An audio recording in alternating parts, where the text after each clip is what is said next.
Hey, Tony Anderson from Florida. It's Thursday. It's about 12:30 in the afternoon. So I thought I would just jump on here for a few minutes. I'm going to talk a little bit about fasting and autophagy. And then I'm going to just maybe address some questions because a couple people have PM'd me and were asking me some questions about what I know about some components of fasting. So I want to just start out by saying I am not an expert in fasting. I'm fairly new to it, just like many of you are. I started my fasting journey about 5 weeks ago, and I've been doing intermittent fasting since that time. And I'll talk a little bit about that as well. And what are my goals with intermittent fasting? I can share some of that with you too. But I do want to talk a little bit about autophagy, how we get to that point and what are the benefits. Because, when I really did some more exploring today on the benefits of autophagy, it's much broader than what I even really knew. So my journey with fasting, I started, I think on the 3rd of July, and I don't know, I've done multiple different 40-hour fasts with 6-hour windows of eating, quite a few 16-hour fasts or 18-hour fasts with 6-hour windows of eating, and a couple of days, I would say, in between those times where I fell off the deep end and, ate what I felt like eating, and I had a couple of drinks. So, we all go through that. The benefits for me, will fall into the benefits I'm going to talk about, but I didn't go into this necessarily just with my idea that I wanted to lose my 15 pounds that I, wanted to get off. And I still haven't lost all of that, even though I've been on a lot of fasting because, I'm probably not as active as what I used to be. And activity, of course, we all know that burns calories, and so your intake is much smaller. I still have some weight loss that I'm after, but the benefits I'm after are even beyond the weight loss component of what you get with autophagy. So that's just a little bit about me and about how long I've been doing the intermittent fasting. I'm guessing that my intermittent fasting episode, or how long this is going to go on, probably will go on for the rest of my length of my life because of the benefits I'll talk about. I may not go on 40-hour fasts ongoing. It may be more like 18 and 6, but I do want to control my window of eating. And I do want during that window of eating to be lower carbohydrates so that I have less taxing on my pancreas with insulin. And just by the way, I'm a fairly healthy person. I don't really have a lot of health issues. However, there's always things we don't know about, going on in our bodies. So I always am aware of, all the things that we try to do to get into a healthy state. We have to always, be cognizant of the fact that we can't take it over the deep end. And, I've had people tell me, Tony, how long are you going to fast? You really don't need to fast like that. And I do need to fast like that. And there will be a point where my body will adjust to that fasting periods. It's just that I'll probably go down to 18 and 6 and do that more routinely than putting those 40-hour fasts in there. So if I were to say to you that there are benefits of fasting, some people would say back to me, you think you're out of your mind, Tony. And I've had people tell me, be careful, you're going to get sick. And I haven't really found that to be the case. And I've been, doing the intermittent fasting now for quite a while. In fact, I talked with one of my colleagues that lives, I believe she's in Texas. Just a few days ago, she called me, and she's been fasting off and on for years. And she is, hi Dana, how are you? I think I saw your face. She's been fasting for years. So she's and she's in her 70s. So she's an example of somebody that can do that. So the benefits of fasting. So you remember when I talked to you about in all of your body has all different types of cells, and in the center of our cells are little organelles. So little organs inside your cell, and that liposome layer, when you go into autophagy, and you're fasting for a period of time, they burst open and they push those little organelles into your bloodstream, and you use those as energy. Well, they call that cellular protective housekeeping. I thought that was really good because I did some of that this morning here too. So, you get rid of your little organelles into your bloodstream, you begin burning those. The other thing that it does along with burning those organelles is that during this period of time of autophagy, you also are ridding your body of pathogens, and of course pathogens which are viruses, things that are in your bloodstream that don't belong there. So your body is getting rid of those as well, and then it also is ridding the body of proteins that maybe have folded wrong. I mean, each cell in our body has different strands of cells, and if they're folded wrong, they're actually dysfunctional cells, and so those proteins get pushed into your bloodstream, and they get rid of those as well. The other thing that happens during autophagy when you're getting rid of those cells, those little organelles that are floating in your bloodstream, is that your bone marrow begins to be stimulated, and when the bone marrow is stimulated, it stimulates with stem cells, and I think most people have heard of stem cells. I actually started hearing about stem cells, back in, must have been like 2008 when I was working in a gigantic women's hospital in California, and of course everybody wanted the placentas because the placentas from babies that are delivered are rich with stem cells. And, they would, for any mother that would choose to, let their placenta be purchased, they would purchase those for those reasons, and they would abstract those stem cells for, research purposes. But stem cells are youth cells, and those cells then enter into your bloodstream, and hi Dana, I think I said hi to you earlier.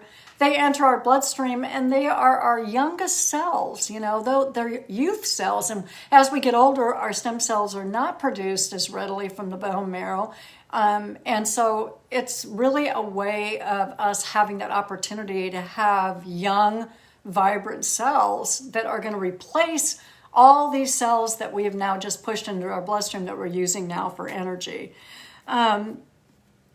The other thing, too, I thought was really interesting. I looked at so many articles today, I'm kind of confused, but there is a potential now for when you go into autophagy from fasting, that they actually are thinking of doing some of that with cancer patients that are having chemotherapy. Think about if you would go into some type of a fasting state before you go in for your chemotherapeutic treatment, and you have all those little organelles floating around in your bloodstream, and now the chemotherapy can be more targeted to get rid of them. So they're actually looking at, that potential with other diseases as well as cancer is to use some type of intermittent fasting prior to your chemotherapeutic treatment.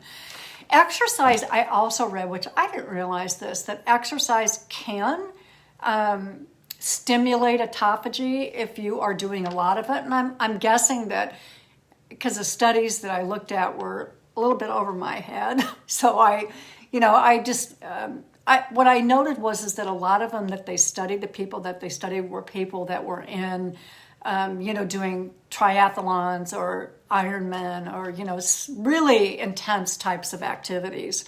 But it can promote you into going to autophagy as well as drug. There are a few drugs that can do that to you as well, but the natural form of being able to get to autophagy and to, getting rid of those old cells, etc., is usually by intermittent fasting.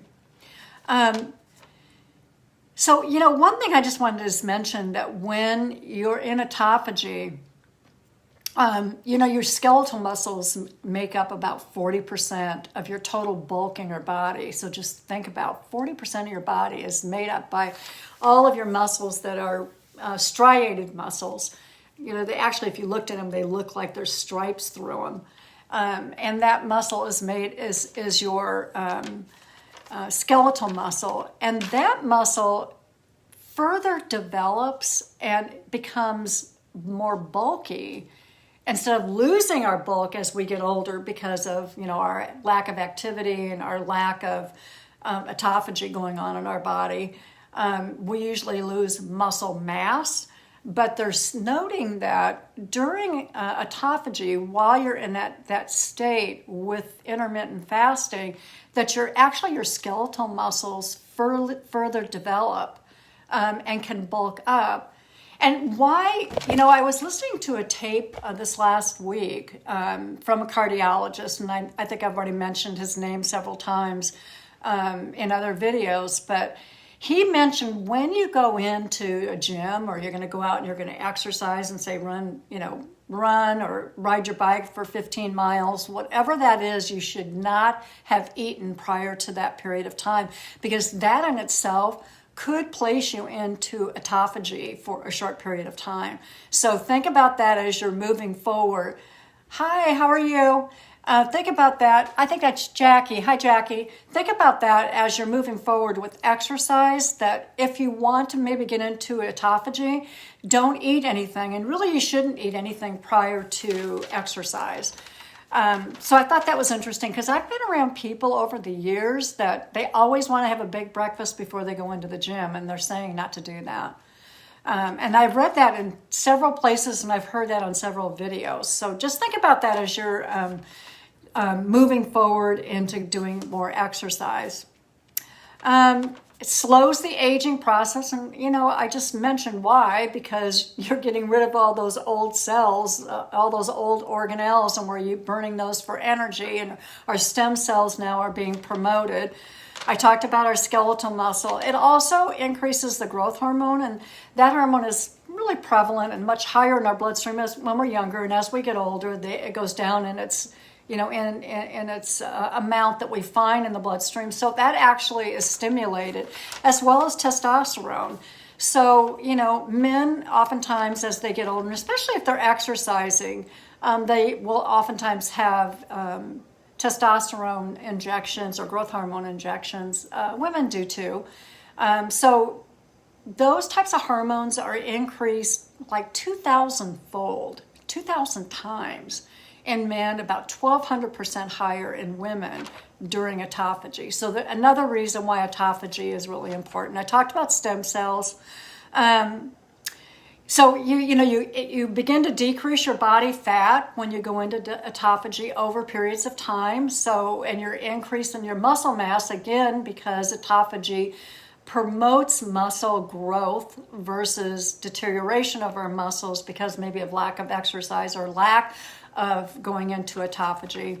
And decreases inflammation. That's fairly easy to be able to identify because, inflammation is usually associated with a disease process and our guts not being as healthy as possible. And your gut really has a huge amount to do with whether or not inflammation is prevalent in your body. So your gut has to be healthy and your immune system has to be healthy. And now all the things that we're doing with autophagy actually helps with that inflammation process. Your cardiovascular performance is better. So they noted that decrease in blood pressure, your resting heart rate goes down if you do regular periods of time of autophagy. And then insulin, again, it goes back to that all the time. Insulin, the demands for insulin goes down because you're eating a 6-hour window in a period of time. So 40-hour fast in a 6-hour window or 18-hour fast in a 6-hour window. You have less demand on your pancreas to produce insulin. So once again, it's very, very positive to go into an autophagy state. So that was just a little bit about autophagy because people have been asking me some questions about it. And I'm still so new to it, so I'm learning around with everyone else. So the other question I'm asked, because you all know that I'm on the Triad product with Amplifei. You know, it's our Happy Humol, which is our Xanthrohumol, PQQ, curcumin 3, and carbon 60, which high anti-inflammatory, high antioxidant, which gets rid of free radicals in the bloodstream. I take my BioMyX, which is the short chain fatty acids or tributarates, and AD and K, and then our Happy Tides, which has our nucleotides, which actually helps to heal the gut, actually helps with your immune system, decreasing the inflammation. So people were asking, so Tony, do you not take this every day?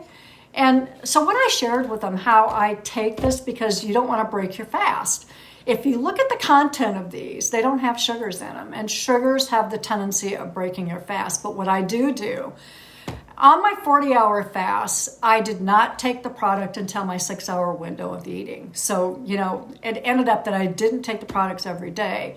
However, these products do not break your fast. So people that do 18-hour intermittent fasting during that 6-hour window, take your products. If you need the products more often than once a day during that 6-hour window, or in that 6-hour window, you may eat 2 meals. So you take your supplements in one of those segments, and then you take it again at the end of your 6-hour window. So at the beginning and at the very end. And I usually take mine once a day, except for my Happy Humol, I take twice a day. So I take it at the beginning and at the end of my 6-hour window of eating, and the rest of it I take once a day at the beginning of my 6-hour window of eating. So it will not break your fast. So I just want to make sure that you understood that. What I do know is that being on the Triad and being on these supplements, I feel safer in doing my fasting because I know I'm getting supplementations of things that I know are necessary for the health of my body. I also know that during my periods of eating, I am a kind of a rabbit, so I eat a lot of salads. And from a protein standpoint, I'm not in love with all meats, but I do like fish and I do like seafood. And I do like beans, which has a tendency to break a fast because beans have carbohydrates, even though they have a lot of protein. So I'm actually, more cautious about what I'm eating to break the fast versus the supplements, because the supplements are really important for me to be taking as I move forward in life and continue my intermittent fasting journey. So if anybody has any questions, you can PM me. I would be glad to spend time with you to discuss anything that I've talked about today. And it's always fun talking to y'all. And I'm going to sign off for now, and I will talk to you again soon. Bye.